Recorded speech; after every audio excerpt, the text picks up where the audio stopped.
حالیہ بارشوں سے ملک بھر میں کوئی جانی نقصان کی اطلاع تو نہیں، تاہم لوگوں کی املاک کو نقصان پہنچا ہے، جس کی وجہ سے کسان اور زراعت سے جڑے افراد پریشان ہیں۔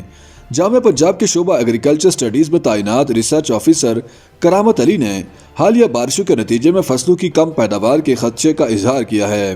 کرامت علی حالیہ بارشوں کو موسمیاتی تبدیلی کا نام دیتے ہیں۔ ان کے بقول یہ موسمیاتی تبدیلیوں کا ایک سائیکل ہے جس میں ہر 3 سے 4 سال بعد معمول سے زیادہ بارشیں ہوتی ہیں اور تیز ہوائیں چلتی ہیں، اس کے ساتھ یالہ باری بھی ہوتی ہے۔ وائس آف امریکہ سے گفتگو کرتے ہوئے انہوں نے بتایا کہ پاکستان بھر میں اس وقت گندم تقریباً کٹائی کے قریب تھی، لیکن منڈی بہاؤالدین، اوکاڑہ، پاکپتن سمیت پنجاب کے دیگر اضلاع میں جہاں بارش کے ساتھ یالہ باری بھی ہوئی، وہاں گندم کی فصل کو نقصان پہنچا ہے۔ ان کے بقول یالہ باری سے گندم کی فصل کا سٹا ٹوٹ کر گر جاتا ہے۔ اس صورت میں اگر گندم کی پیداوار 40 من فی ایکڑ ہو تو وہ 30 من فی ایکڑ سے 33 من فی ایکڑ تک آ جاتی ہے۔ کرامت علی کے مطابق گندم کے علاوہ بارشوں سے کپاس کی فصل کو بھی نقصان ہوگا، کیونکہ ملک کے مختلف حصوں میں ان دنوں کپاس کی بوائی کا وقت ہے۔ ان کے بقول جہاں کپاس بوئی گئی ہے وہاں اگر پہلا چھوٹا پھول نہ کھلے اور بارش ہو جائے تو زمین کی اوپر کی سطح سخت ہو جاتی ہے، جسے کرنڈ ہونا کہا جاتا ہے۔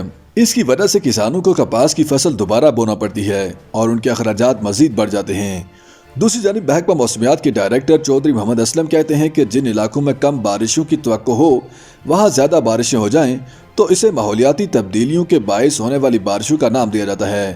انہوں نے کہا کہ حالیہ بارشوں کو ٹرانزیشن پیریڈ کا نام دیتے ہیں، جو کہ موسم سرما سے موسم گرما کی طرف ہوتا ہے۔ ان بارشوں کا دورانیہ مارچ اور اپریل پر مشتمل ہوتا ہے، جس میں بارشیں بھی ہوتی ہیں اور یالہ باری کے امکانات بھی بہت زیادہ ہوتے ہیں۔ حالیہ بارشیں مغربی ہواؤں کے نتیجے میں ہیں، جس کی وجہ سے پورے پاکستان میں بارشیں ہوئی ہیں۔ ان بارشوں کے 3 سپیل مارچ میں آئے جبکہ 1 سپیل اپریل میں جاری ہے، جس میں کچھ وقفے کے بعد مزید 2 سپیل ہوں گے۔ حالیہ بارشوں سے سب سے زیادہ متاثر ہونے والا طبقہ کسان ہے۔ راؤ حامد علی خان ضلع پاکپتن کے کاشتکار ہیں جو اپنی زمین کے بڑے حصے پر گندم کی فصل اگاتے ہیں۔ ان کا کہنا ہے کہ حالیہ برسوں میں کسان بہت سے مسائل میں گھرا ہوا ہے، جن میں مہنگی بجلی، کھاد کی عدم دستیابی یا مہنگے داموں دستیابی ہے، اور اب غیر متوقع بارشوں نے ان مشکلات میں مزید اضافہ کر دیا ہے۔ راؤ حامد نے کہا کہ حالیہ بارشوں سے پہلے تو گندم کی فصل گر گئی تھی، اس کے بعد یالہ باری اس کے سٹے پر گری جس سے سٹا بھی ٹوٹ کر گر گیا۔ ایسی صورت میں فصل مکمل طور پر ضائع ہو جاتی ہے۔ ان کے بقول اگر یہی بارشیں فصل کی بوائی کے وقت آ جاتی تو فائدہ ہوتا اور کھاد اور پانی دونوں کا استعمال کم ہو جاتا۔ محکمہ زراعت حکومت پنجاب کے مطابق حالیہ موسم اور بارشیں پاکستان میں فصلوں کے لیے موضوع نہیں، صرف پنجاب میں 8 لاکھ ایکڑ رقبے پر کاشت فصل متاثر ہونے کا خدشہ ہے۔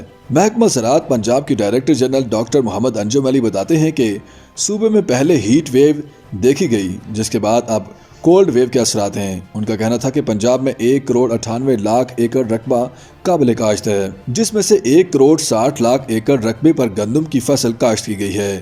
انہوں نے کہا کہ اس میں سے 8 لاکھ ایکڑ فصل حالیہ بارشوں اور یالہ باری سے متاثر ہوئی ہے۔ اس رقبے میں گندم کی پیداوار 7 من سے 8 من فی ایکڑ کم ہو جائے گی۔ اسی طرح اگر صرف پنجاب کی بات کی جائے تو یالہ باری 50,000 ایکڑ پر ہوئی ہے، جس سے مجموعی طور پر 2.5 لاکھ ٹن پیداوار کا فرق پڑے گا۔ کاشتکار راؤ حامد علی بتاتے ہیں کہ ایک عام کسان فی ایکڑ گندم کی پیداوار کے لیے 1 ڈی اے پی کھاد کی بوری اور 2 یوریا کھاد کی بوریاں استعمال کرتا ہے۔ مکئی چونکہ ایک ہائیبرڈ فصل ہے، اس کو زیادہ خوراک کی ضرورت ہوتی ہے۔ اس کے علاوہ زنک، سلفر اور پوٹاش کا استعمال الگ ہوتا ہے۔ ڈی جی محکمہ زراعت پنجاب کے مطابق موسمیاتی تبدیلیوں کا اثر خطے کے دیگر ممالک میں بھی دیکھا جا رہا ہے۔ ان کا کہنا تھا کہ اگر بارشیں معمول کے مطابق ہوں تو فصلوں پر اچھے اثرات مرتب ہوتے ہیں، بصورت دیگر رواں فصلوں کے ساتھ بارشوں کا اثر آم کی فصل پر بھی پڑے گا۔ YouTube پر گوگلی نیوز دیکھنے کے لیے youtube.com کی سرچ بار میں googly news T V type کریں۔ گوگلی نیوز کے پیج پر سرخ رنگ کے سبسکرپشن والے بٹن پر کلک کرنا نہ بھولیے۔ YouTube پیج پر اپلوڈ ہونے والی ویڈیوز سے باخبر رہنے کے لیے بیل آئیکن پر کلک کیجیے۔ آپ کو ہر نئی ویڈیو کے بارے میں نوٹیفیکیشن موصول ہو جائے گا۔